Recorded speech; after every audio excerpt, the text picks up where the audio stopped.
This is tutorial number 41, and it covers how to create an animation within your eDrawings. Now for this tutorial, we're going to be using the staircase, which we created in tutorial number 39. Now to create an animation, all we have to do is click play, and it's going to cycle through 7 views of the part or assembly. So let's click play, and now it's going to cycle through 7 different views.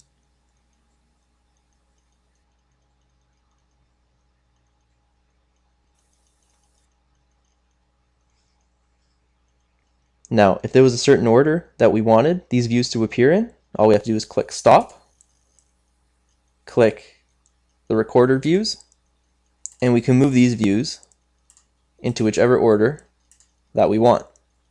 So let's say we want the front view first. Let's move it up. Then the top view second. Let's move it up. And then the bottom view third. And we'll move that up.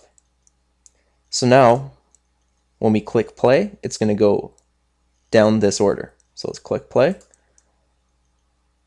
So now it's going to go to the top view.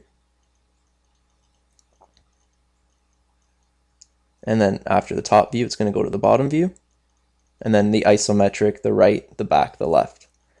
So we're able to manipulate this order any which way. So when we're sending it to a customer or client to view through the eDrawings, we can show them the different views that we want them to see in which order.